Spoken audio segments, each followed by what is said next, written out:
বোধ করেনি। তারা হয়তো ভেবেছিল আমেরিকা তাদের মাথার উপর ছাতা ধরে রাখবে। আর ঠিক এই কূটনৈতিক বেয়াদবি এবং চরম অদূরদর্শিতার মূল্য আজ দিতে হচ্ছে বাংলাদেশ শিপিং কর্পোরেশনের গুরুত্বপূর্ণ জাহাজ বাংলাদেশ জয়যাত্রাকে। খবর এসেছে, বিশ্বের সবচেয়ে স্ট্র্যাটেজিক তেলের রুট হরমুজ প্রণালী অতিক্রম করার অনুমতি এই জাহাজটিকে দেয়নি ইরান। মধ্যপ্রাচ্যের আঞ্চলিক সংঘাতের কারণে জাহাজটি প্রায় 40 দিন ধরে ওই এলাকায় আটকা পড়েছিল।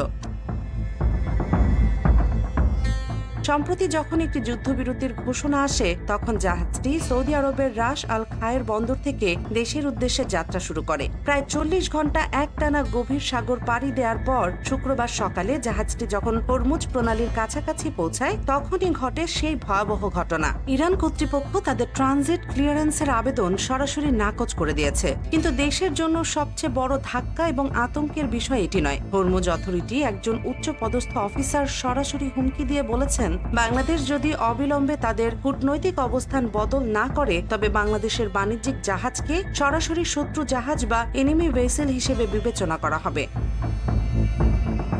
আন্তর্জাতিক মেরিটাইম আইনে একটি বাণিজ্যিক জাহাজকে শত্রু জাহাজ ট্র্যাক করার অর্থ হল যে কোনো সময় সেই জাহাজের উপর সরাসরি সামরিক আক্রমণ হতে পারে অথবা জাহাজটিকে বয়জব্দ করে আটকে রাখা হতে পারে। একটি স্বাধীন সার্বভৌম দেশের পতাকাবাহী বাণিজ্যিক জাহাজের প্রতি অন্য একটি দেশের এমন প্রকাশ্য হুমকি আমাদের দেশের কূটনীতির ইতিহাসে সবচেয়ে বড় অপমান এবং ব্যর্থতা। আমেরিকা যখন সর্বাত্মক চেষ্টা চালাচ্ছে ইরানের রেজিম চেঞ্জে, তখন ইরান সরাসরি আমেরিকার চোখে চোখ রেখে কথা বলছে। বিশ্ব যখন খুব দ্রুত একটি মাল্টিপোলার বা বহুমেরু বিশ্বের দিকে এগোচ্ছে, তখন আমাদের সরকার পড়ে আছে সেই পুরনো আমেরিকার পদলেহনের রাজনীতিতে। তারা হয়তো ভুলে গেছে যে ওয়াশিংটনে বসে আমেরিকা বাংলাদেশের জ্বালানি তেলের সাপ্লাই চেনের গ্যারান্টি দিতে পারবে না। হরমুজ প্রণালী বন্ধ হয়ে গেলে কোনো মার্কিন নৌবহর এসে আমাদের তেলের অভাব মেটাবে না। এই একটি ভুলের কারণে ইতিপূর্বেই 5টি তেলের চালান বাতিল হয়ে গেছে।